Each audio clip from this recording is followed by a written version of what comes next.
नमस्कार, मी बोलते नंदिनी अंकोलेकर। मी आज तुम्हाला डांगर दाखवणार आहे आणि डांगरपासून एक कोशिंबीर दाखवणार आहे। तेव्हा हा व्हिडिओ तुम्ही शेवटपर्यंत बघा। त्याच्यासाठी काय साहित्य लागतं ते चला बघूया आपण। डांगर करण्यासाठी लागणारं साहित्य ही 1 वाटी चण्याची डाळ आहे। ह्या मापाने मी सगळ्या मोजून घेतलेले आहे। आपण कोणतंही एक माप ठरवायचं आणि करायचं। ही 1 वाटी मी चण्याची डाळ घेतली आहे। अर्धी वाटी उडदाची डाळ आहे। पाव वाटी तांदूळ आहेत। अर्धी वाटी धणे आहेत आणि 2 टेबलस्पून जिरं आहे। आता हे सगळं आपण एक एक करून खमंग भाजायचं आणि मग त्याची भराड काढायची। तर आता तुम्हाला मी आता दाखवते। चण्याची डाळ टाकली आहे मी आता। कढई तापत ठेवलेली मी आधी। चण्याची डाळ चांगली मीडियम गॅसवरती खमंग भाजायची। खमंग भाजली गेली आहे, सुंदर वास सुटला आहे त्याचा। आता आपण ही डाळ काढून घेऊया आणि उडदाची डाळ भाजून घेऊया। ती पण अशी बारीक गॅसवरच भाजायची आणि भाजताना ज्या भांड्यामध्ये आपण करणार तिकडे पेपर किंवा टॉवेल ठेवा, म्हणजे ते दमटपणा येणार नाही आणि पावडर आपली खराब होणार नाही। आता याच्यात मी उडदाची डाळ टाकते आहे। आपण अशी बारीक गॅसवरती भाजायची आपण। ही पण आता उडदाची डाळ पण छान खमंग भाजल्या गेली आहे। आता ही पण आपण त्याच भांड्यात टाकायची। याच भांड्यात आपण टाकायची। सगळ्या डाळी एकत्रच करायच्या आहेत आणि एकत्र त्याची पावडर करायची आहे। आता याच्यात तांदूळ टाकते।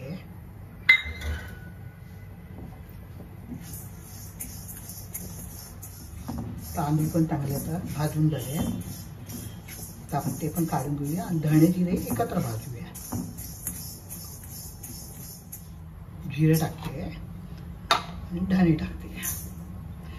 दोन्ही एकत्र भाजले तरी चालते। धणे जिरे पण चांगलं खमंग भाजून गेलं आहे। आता गॅस बंद करणार आहे मी आणि हे सगळं आपण जे भाजलेलं होतं ते सगळ्या ह्याच्यात मिक्स करणार आणि ह्याच्यातच ते थंड होऊ देणार। पूर्ण थंड झालं की मिक्सरमधून याची एकदम पावडर नाही तो भराड काढायची। ते मी तुम्हाला दाखवते पुढे, पण हे पूर्ण थंड होऊ द्यायचं। आता मिक्सरमध्ये आता हे काढून घेतले आहे, चांगल्यापैकी थंड झालं आहे। सगळ्या आपण डाळी आणि तांदूळ वगैरे धणे जिरे सगळं भाजलेलं मिक्सरमधल्या भांड्यामध्ये मी काढून घेतलं। आता त्याची भराड काढून तुम्हाला मी दाखवते। त्याला आपला डांगर तयार। हे पूर्णपणे आता थंड झालं ना, काचेच्या बाटलीत भरून ठेवायचं। साधारणपणे 2 महिने तरी खूप चांगलं टिकतं आणि ह्याच्यापासून आता आपण कोशिंबीर करणार आहोत। चला आता मी तुम्हाला कोशिंबीर दाखवतो। आपण जे डांगर केलं त्या डांगरचं हे 2 ते 3 चमचे मी घेतलेले आहे पीठ। चवीप्रमाणे मीठ घ्यायचं। 2 टेबलस्पून शेंगदाण्याचा कूट घ्यायचा। 3 ते 4 टेबलस्पून बारीक चिरलेला कांदा घ्यायचा। 5 टेबलस्पून मी पातळ केलेलं थोडंसं दही घेतलं आहे, कारण आपण त्याच्यात दही टाकणार आहोत। तर दही घेतलेलं आहे। कोथिंबीर घेतल्यावरतून टाकायला 1 टीस्पून जिरं आणि 1 सुकी मिरची आणि फोडणीला तूप। आता आपण पहिल्यांदा दही मिक्सर थोडंसं मिक्स करून घेऊया। चला तर मी तुम्हाला दाखवते। एका भांड्यामध्ये मी दही टाकते आहे। थोडं पातळ घेतलं तरी चालेल, पण आंबट घेऊ नका ते। थोडंसं मिक्स करून हे करून घेऊया, ब्लेंड करून घेऊया।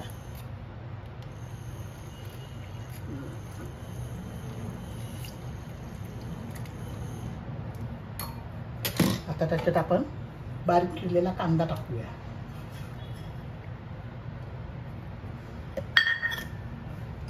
शेंगदाण्याचा कूट टाकूया। मीठ टाकूया।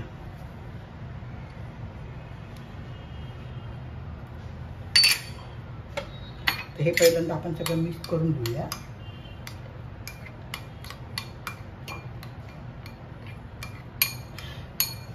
डांगर तयार असेल तर ही कोशिंबीर पटकन होते, म्हणून डांगर करून ठेवायचा आपण।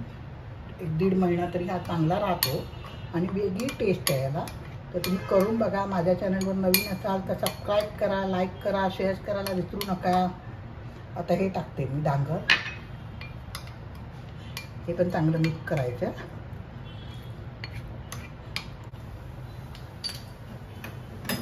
फोडणी केली आहे मी जिरे आणि सुकी मिरची घालून। ती टाकायची। तुपाची फोडणी करायची। ज्यांना तूप नसेल आवडत त्यांनी तेलाची फोडणी केली चालेल। चांगली मिक्स करायची। त्याला आपलं डांगर आणि कांद्याचं कोशिंबीर एक नवीनच प्रकार तुम्हाला मी शेअर केला आहे। आता कोथिंबीर टाकायची।